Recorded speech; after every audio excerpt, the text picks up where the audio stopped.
What's good, y'all? Welcome back to West City. Before we get started, I need y'all to do me a quick favor. Hit that like and subscribe for your boy. Play with your boy. I truly appreciate y'all's support. Now let's get into the story. Die for the hood and you ready to, kill for the neighborhood. I couldn't help but notice your pain. My pain, it runs deep.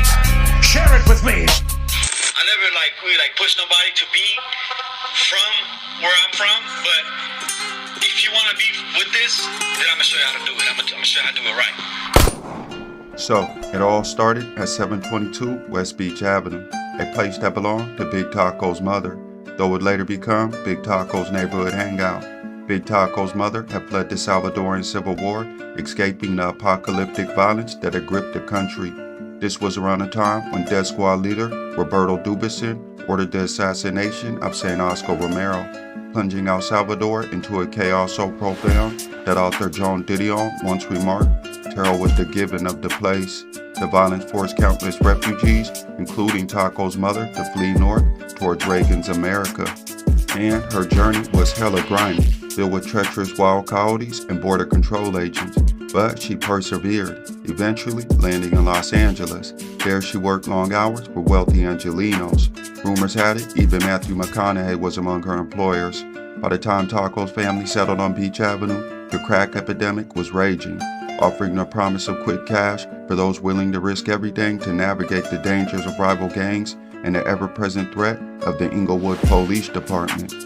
Big Taco, born Juan Martinez, had been born in El Salvador and lived with his grandparents until he reunited with his mother in America on his 7th birthday. She had already made her way to a neighborhood near Rogers Park, an area historically controlled by the predominantly black neighborhood Pirus. But Juan wasn't content to stay on the sidelines. During his later years at La Tejera Elementary, he adopted the red rag, showing his alliance to the Pirus. The name Big Taco came soon after.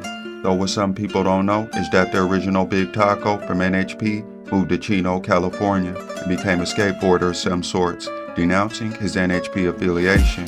But since the original Big Taco left his set with a somewhat dishonorable discharge, Juan decided to dismiss the original Big Taco and take on the name Big Taco himself.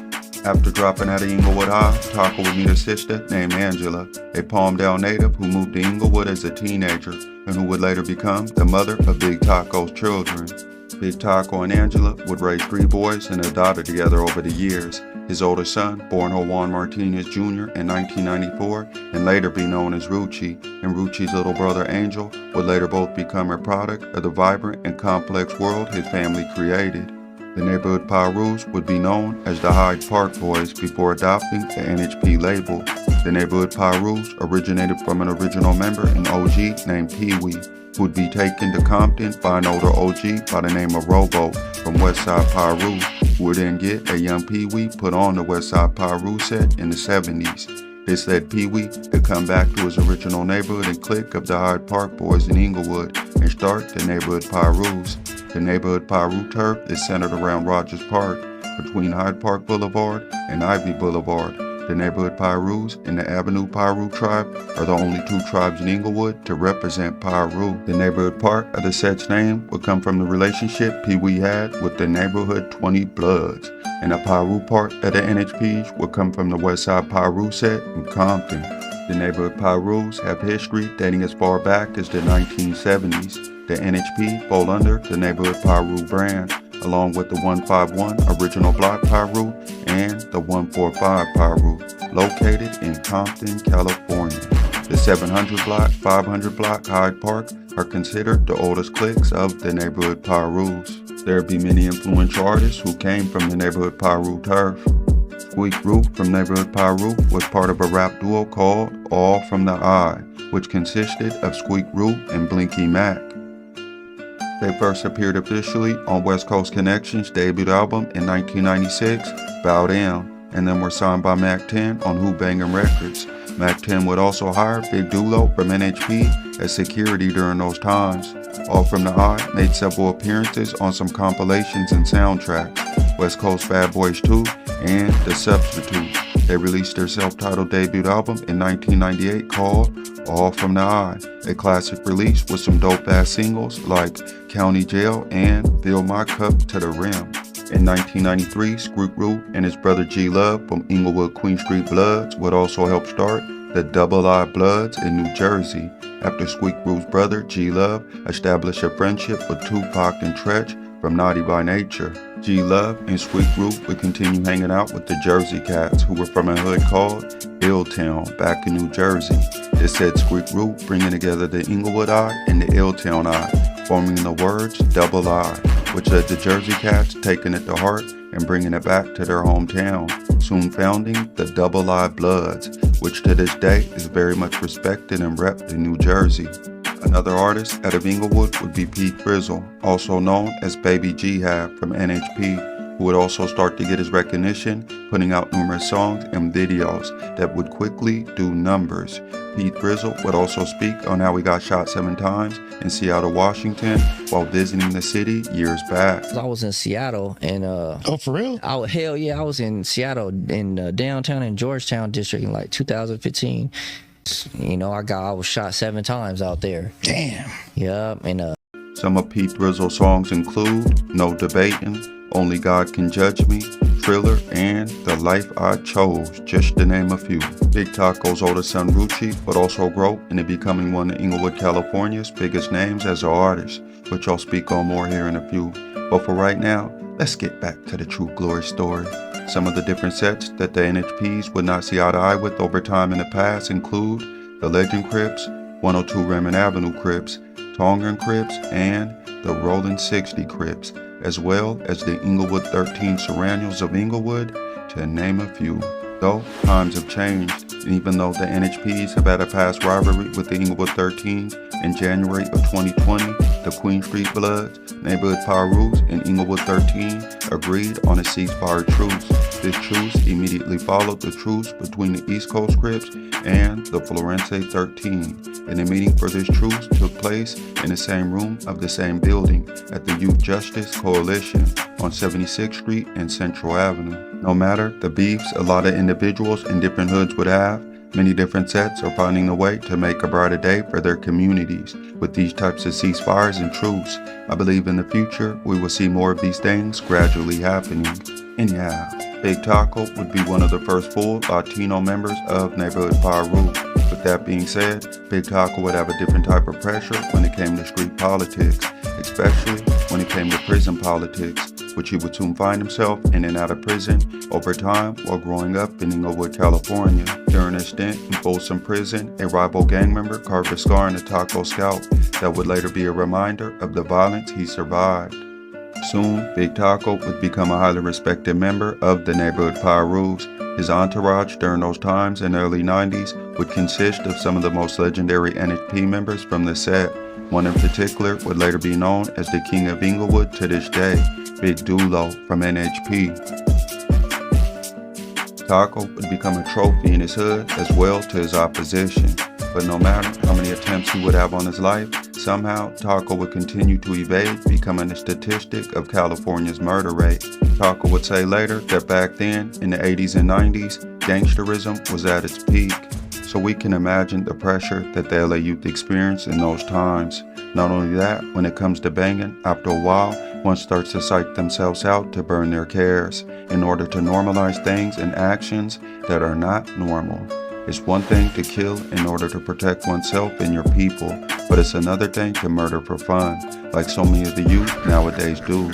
Somewhere down the line, murder became a perverted obsession, where it's becoming very common to see psychopathic traits in the behavior of so many of the youngsters in these times. Anyhow, come the early 2000s, Big Taco would continue to remain loyal to his turf and Inglewood roots.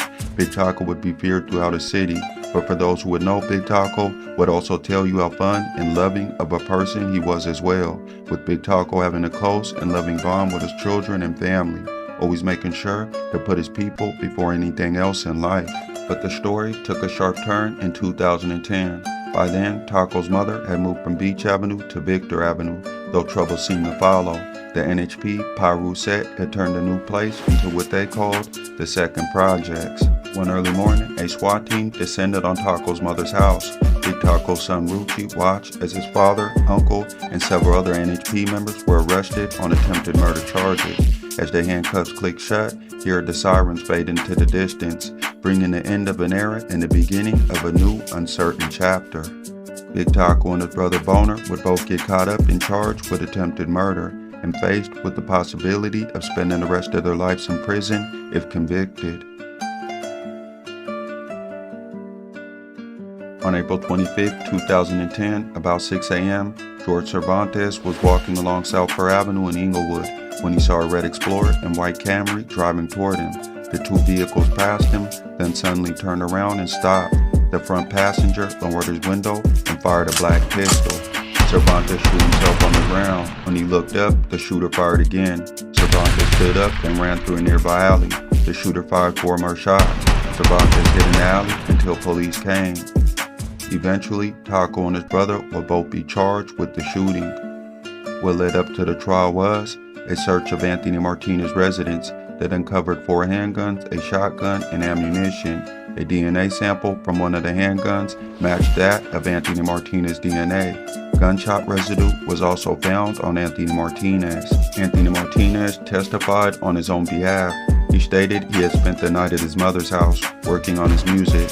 He fell asleep about 2 a.m. and woke up about 6 a.m. when his mother came in and asked him to take her to work. Anthony would tell the courts he had nothing to do with the shooting. Eventually, with so much alleged evidence stacked against TaKo, he ended up taking a plea deal.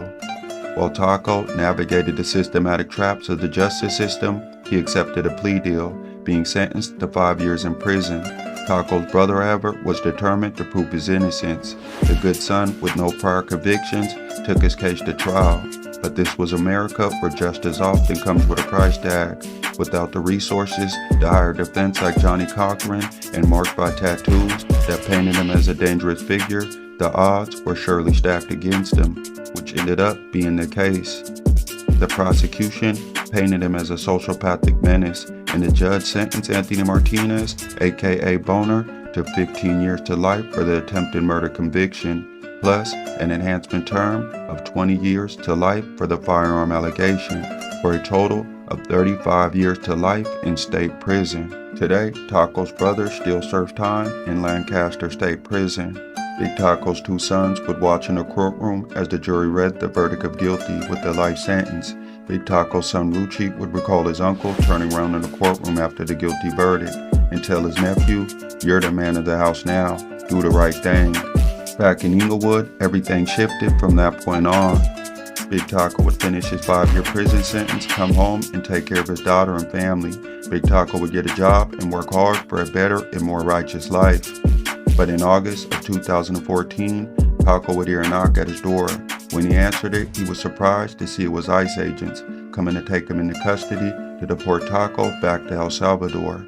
Big TaKo would be held in custody until sometime later when he would be deported to El Salvador, having no choice but to leave his family and community of NHP loved ones behind. Even though Big TaKo would be deported to El Salvador, he would continue to outlive his enemies and grow into the triple OG he had become. His sons Ruchi and younger brother Angel would slowly grow and to follow in their father's footsteps by becoming members of the NHPs as well. So both his sons would learn from their father's mistakes and avoid prison and the many problems that their father endured over time in life. With Big TaKo's son Ruchi soon becoming successful in his music career as he grew into a young streetwise adult with his own life experiences and wisdom which he would implement in his music. Ruchi would name his first debut album TaKo's Son, an album full of catchy hooks and lyrical West Coast bars. Ruchi definitely will become the voice of Inglewood, California. When Big TaKo got off the plane in El Salvador, he was shortly after get jumped by the 18th Street gang that dominated El Salvador. Big TaKo would get his ass whooped, then they left him alone. Though he still knew he wouldn't be safe in El Salvador, surrounded by the MS-13 and 18th Street gang who wanted to kill TaKo after finding out his original affiliation back home. Big TaKo would keep telling his family over the phone, "I'm gonna get to Mexico, yo. I don't know how, but I'm gonna get there." He told his family, "There's something strange going on around me. I'm in the middle of nowhere. I'm gonna figure it out though." And within 30 days of touching down in El Salvador, TaKo would manage to get on a raft with the Guatemalan chick. Big TaKo would say later, "I guess she knew the way, and with God's grace, she did." In these times, Big Taco is a Mexican citizen now, which is fine with him, knowing he has survived the dangerous streets of Inglewood, California, and countless attempts on his life. Many people would say that Big Taco is not supposed to be alive.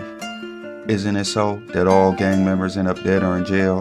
Well, that's not exactly true. Some really do get fat and move to Mexico, where they buy a big house and live more in peace, reminiscing on one of the most craziest life stories of Inglewood, California, which is only half his life story. Big Taco. I'm riding through the hood in the whip that you never saw. Hemi engine souped up, I'm riding a clever car. Them niggas always hated me since I was a young buck. When I was a little pup, I just didn't give a fuck. Money was coming slow, I needed it to come faster.